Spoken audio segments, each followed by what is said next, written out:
Now we are going to see the different properties of a good estimator. There are multiple properties which are supposed to be fulfilled for an estimator to be called as a good estimator. If I say that if there is an estimator, at first you have to understand what is an estimator. For that, I may give you an idea at first. That suppose we have some population observations, and the population observations are suppose x1, x2, x3, x4, and it goes up to xn. And from this set of population observations you have computed a mean. So this mean or you may have computed a standard deviation, or you may have computed a variance. So whatever you may have computed from the set of population observations, this is known as parameter. Okay, so it may be mean, it may be statistic, it may be standard deviation, it may be variance. Whatever statistical analysis that you have done from this data and the result that you have obtained will be called parameter. So suppose t is denoted as parameter, and basically suppose t is denoted as parameter, and t is nothing but a function of these population observations, that is x1, x2, and it goes up to xn. And you have to remember this is capital N, because the population size is capital N. Here t is nothing but, t can be mean, population mean, that is mu. T can be population SD, that is sigma. Okay, so t can be any of the statistical analysis that can be obtained from using the population observations or population data points. Now suppose we have some another data points, but these data points are from a sample x1, x2, and it goes up to x small n. So these data points are from a sample, and from these data points if we compute any mean or any standard deviation or any other statistical analysis, then that is called statistic. That is called statistic. So suppose I want to denote my statistic as theta, and here theta is a function of this x1, x2, and it goes up to xn.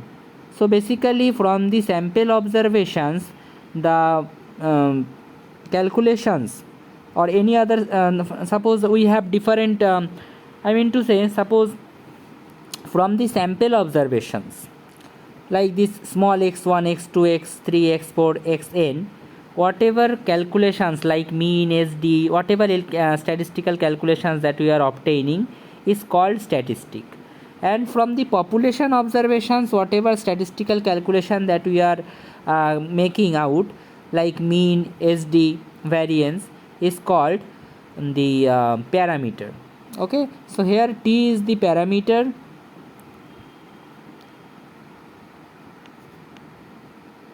and theta is the estimator. Okay, theta is estimator, or you may call it statistic. Theta is mainly statistic. Now what is the reason behind calling the theta as the estimator? Well, it is not possible to carry out or to perform any operations or any statistical analysis on the entire population, because the population sizes are very large sometimes. So it is not possible for us to find out or calculate the population mean or population SD or population variance, because that will be very much cumbersome and very much difficult and very lengthy. So we basically find this this mean or SD or variance from the sample. Okay, and on the basis of that sample, or on the basis of that sample mean or sample SD or sample variance, or on the basis of that sample statistic, to be very much precise, if I say that on the basis of that sample statistic we get an idea about the nature of the entire population. So basically this statistic is nothing but it is an estimator of the parameter. So this is a very important statement that I am making here, that let me little yes. So this statistic is nothing but is the estimator of the parameter, is this estimator of the parameter.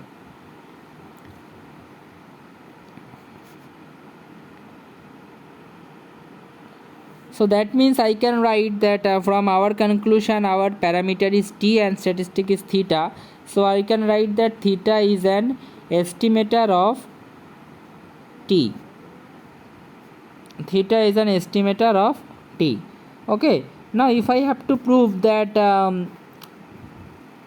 suppose if I have to prove that our sample mean, okay, our sample mean has the minimum variance and unbiased estimator. Our sample mean is having the minimum variance among all the, well, at first let me clear it a little bit. What is a sample mean? Sample mean means x bar.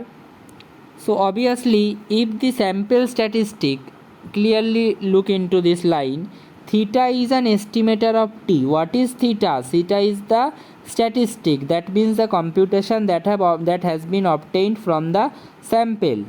And theta is an estimator of what? Theta is an estimator of t. What is t? T is the calculation or computation that has been obtained from the population. So can I write x bar in place of theta, because x bar is nothing but sample mean which has been obtained from the computation of the sample and is an estimator of, can I write in place of this, can I write mu? Mu is nothing but population mean. So can I write that our sample mean is an estimator of our population mean? Why are we doing it? Because population mean can't be calculated because of the huge size of the population. So we basically try to draw some intuition about the population mean from the sample mean. Okay, by seeing the sample mean we try to get an idea about the population mean. Now theta is an estimator and x bar is an, theta is an estimator of t and x bar is an estimator of mu. We are very much clear on this note now. Leading to the next part, for saying that theta has the minimum variance, or in our case x bar is the estimator, right? X bar is the estimator. Now I want to prove that x bar has the minimum variance. X bar has the minimum variance. Now we very much clear on this note that mu has multiple estimators, right? If I have to get the idea of mu, then suppose I have an entire population of 1 crore data points. I may draw multiple samples out of this population, right?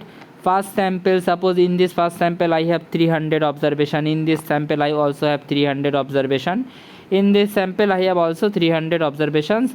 But in each of these observations or in each of the samples I have different sets of observations.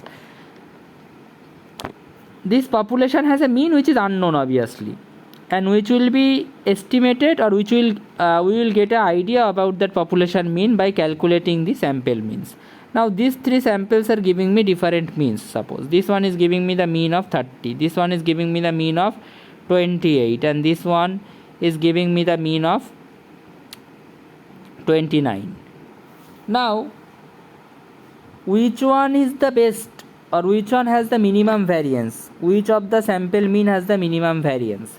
Is the sample mean 30 has the minimum variance, or is the sample mean 28 has the minimum variance, or is the sample mean 29 has the minimum variance? So suppose there are multiple options, x1 bar, x2 bar, x3 bar, x4 bar. So which one is basically having the minimum variance? That will be the best estimator. Okay, now I want to prove that x bar has the minimum variance. Now for proving that I have to prove that, suppose this is not x1 bar, this is x bar.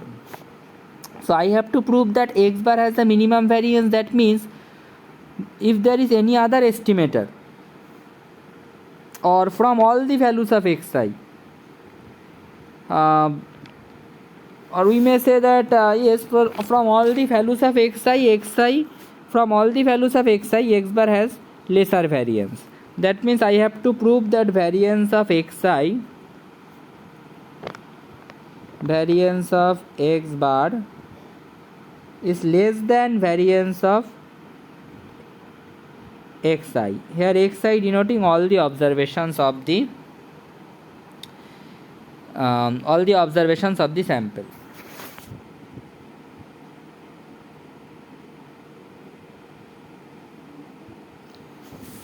So how to show this? For that we have to calculate the variance of xi and variance of x bar. Now at first I will try to calculate the variance of x bar. So variance of x bar means it will be variance of summation xi by n. It can be further written as 1 by n square variance of summation xi. So it can be written as 1 by n square summation variance xi plus 2 into summation covariance of xi xj. Now we have to calculate this variance part at first. So what will be variance of xi? Let us try to calculate that. Variance of xi is nothing but expectation of xi minus expectation of xi square. Expectation of xi is nothing but mu, so it can be written as expectation of xi minus mu square. For removing expectation we can take summation. Here we will take xj in place of xi minus mu whole square and probability of xi being drawn from xj. This can be further written at summation it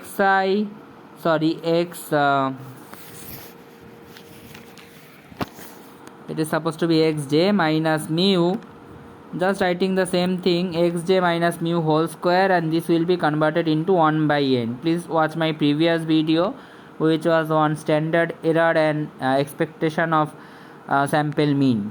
In that video I have drawn these conclusions how to derive this. So it will be 1 by n, so I may just write 1 by n here. So after writing 1 by n it becomes nothing but 1 by n into summation xj minus mu, so it will be nothing but sigma square. Right now, putting as we are drawing as we are actually dealing with stratified random sampling. Okay, so we are dealing with random sampling with replacement. So we are basically dealing with simple random sampling with replacement, not without replacement. So basically in simple random sampling without replacement, the sample observations are independent. That means the covariance of xi and xj will be 0. So this part is nothing but 0.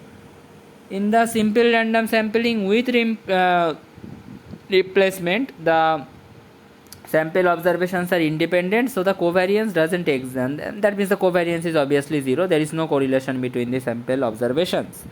So this part has become 0, but this part is nothing but, so remaining we have 1 by n square into variance of summation xi. So we may write it as variance of x bar equals to variance of x bar equals to, we have 1 by n square summation variance of xi, and variance of xi is nothing but, it can be written as sigma square, as we have derived from here. Sigma square was derived as variance of xi, as you can see. So we will just give sigma square summation, and sigma square is a constant part, so it will be 1 by n square, and summation sigma square is nothing but n into sigma square. So n and n will be cutted out, and we will have sigma square by n. So variance of x bar is sigma square by n. And what is variance of xi? Let me write that also. Variance of xi is nothing but